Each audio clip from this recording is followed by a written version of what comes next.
আসসালামু আলাইকুম স্নেহের অষ্টম শ্রেণীর শিক্ষার্থীবৃন্দ, আজকে আমি তোমাদের 14 নম্বর অঙ্ক সমাধান করাবো। 14 নম্বর বলেছে বার্ষিক 10% মুনাফায় 3,000 টাকা এবং 8% মুনাফায় 2,000 টাকা বিনিয়োগ করলে মোট মূলধনের উপর গড়ে শতকরা কত টাকা হারে মুনাফা পাওয়া যাবে। খুব ভালোভাবে অঙ্কটা খেয়াল করলে দেখবা এখানে দুইটা ক্ষেত্রে মুনাফার হার দেওয়া আছে, দুইটা কেসে প্রত্যেকটাই মূলধন দেওয়া আছে, দ্বিতীয়টায় মুনাফার হার মূলধন দেওয়া আছে। তারপর বলেছে মোট মূলধনের উপর গড়ে শতকরা কত টাকা হারে মুনাফা পাওয়া যাবে, অর্থাৎ তোমাকে গড় মুনাফার হার বের করতে বলেছে। তাহলে আমরা কি করব, প্রত্যেকটা স্টেপে স্টেপে সলভ করব। চলো সলভ করি। প্রথম ক্ষেত্রে আমরা লিখবো 10%-এর ক্ষেত্রে আমরা প্রথম ক্ষেত্র ধরে নিব 10% হারটাকে। তাহলে প্রথম ক্ষেত্রে মুনাফার হার ওখানে কত, মুনাফার হার 10%। জানো যে 100 রূপে প্রকাশ করতে হয় সবসময় মুনাফার হারটাকে। তারপর এখানে সময় কত দেওয়া আছে প্রথম ক্ষেত্রে, আচ্ছা সময় দেওয়া নাই। আচ্ছা যদি কখনো সময় না দেওয়া থাকে আমরা সবসময় 1 বছর ধরে নেব, ঠিক আছে। এরপরে যতবারই দেখবা সময় দেওয়া নাই আমরা সবসময় 1 বছরে ধরে নিব।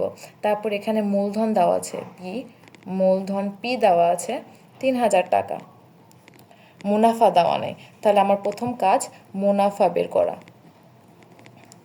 আচ্ছা আমরা এখন সূত্র বসাবো। দেখো আমরা জানি,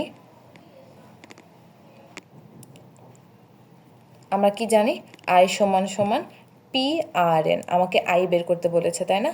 তারপরে এখন পি এর মানটা বসাই দিব। পি এর মান 3,000, আর এর মান 100/10 এন এর মান 1 বছর। তারপর দেখো এই শূন্য কাটা যাবে, তাহলে এখানে হবে 300 টাকা। প্রথম ক্ষেত্রে আমি কত পেলাম, 300 টাকা মুনাফা পেয়েছি।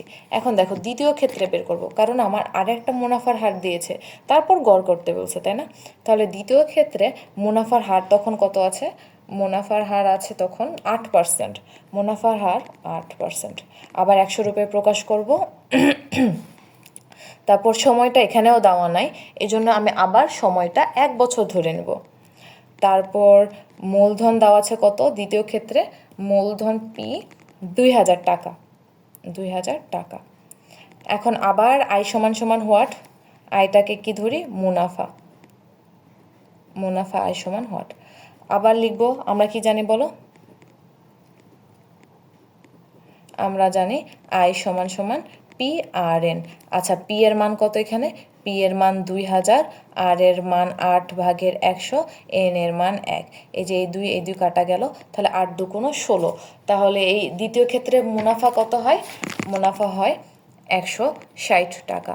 এখন আমাকে সর্বশেষ কেসে বলেছে, দেখো প্রশ্নটা পড়ো, এখানে বলেছে বিনিয়োগ করলে মোট মূলধনের উপর গড়ে শতকরা কত টাকা মুনাফা পাওয়া যাবে। মোট মূলধনের উপর গড়ে শতকরা কত টাকা মুনাফা পাওয়া যাবে। তার মানে এখন আমাকে কি করতে হবে, পুরাটা গড় করতে হবে। তাহলে ধরো আগে বের করতে হবে তাই না, মোট মূলধন বের করতে হবে, মোট মূলধন। আচ্ছা এখন লিখে সব সময় শুরু করা ভালো। এখন মোট মূলধন পি এর মান তখন কত হবে, 3,000 টাকা আর 2,000 টাকা তাই না। তাহলে মোট মূলধন হবে 5,000 টাকা। মোট মুনাফা কত হবে, মোট মুনাফা আয় তখন হবে কত, 160 পাইছি, আর প্রথম ক্ষেত্রে পেয়েছিলাম আমরা 300 টাকা। তাহলে মোট মুনাফা হবে 460 টাকা। সময়টা কত, সময় আমরা সেম একই ধরবো, সময়। আচ্ছা সময় কিন্তু এখানে আমরা 1+1 করব না, আমার এখানে গড় মূলধন বের করতে বলছে, গড় সময়ের কথা বলে নাই। তাহলে এখন মুনাফার হার আবার বের করব। দেখো মুনাফার হার, মুনাফার হার কত, আমরা এখন আবার সেম ভাবে করব। আমরা জানি এতক্ষণ দুইবার আমরা আই বের করেছি, এখন আমরা পি বের করব। আমরা জানি আই সমান পি আর এন, তাহলে আর সমান সমান আই / পি এন। আয়ের মান কত, আয়ের মান হইতেছে 460 টাকা, পি এর মান 5,000 টাকা, এন এর মান 1। তাহলে দেখো এই 2 শূন্য, সরি এখানে একটা শূন্য কাটা যায়, তাহলে 460 না 46 থাকে উপরে আর নিচে থাকে 500, কত হয় 0.092। আমরা কি করব, শতকরা প্রকাশ করার জন্য শতকরা প্রকাশ করার জন্য অবশ্যই 100 দ্বারা গুণ করব। তাহলে একে 100 দ্বারা গুণ করলে কত হয়? 9.2%। তাহলে মুনাফার হার আমাদের কত আসে? 9.2%। এটাই অ্যান্সার। কি করেছি দেখো, প্রথমে একটা হার দেওয়া আছে, 10% হারে মূলধন দেওয়া আছে, সেখান থেকে আমরা মুনাফা বের করে নিয়েছি। দ্বিতীয় ক্ষেত্রে 8% হারে 2000 টাকা মূলধন দেওয়া আছে, সেখান থেকে আমরা একবার মুনাফা বের করে নিয়েছি। তারপর দুটা মূলধন যোগ করেছি, দুটা মুনাফা যোগ করেছি, করে মোট মুনাফা, মোট মূলধন থেকে আমি মুনাফার হারটা বের করে নিয়েছি।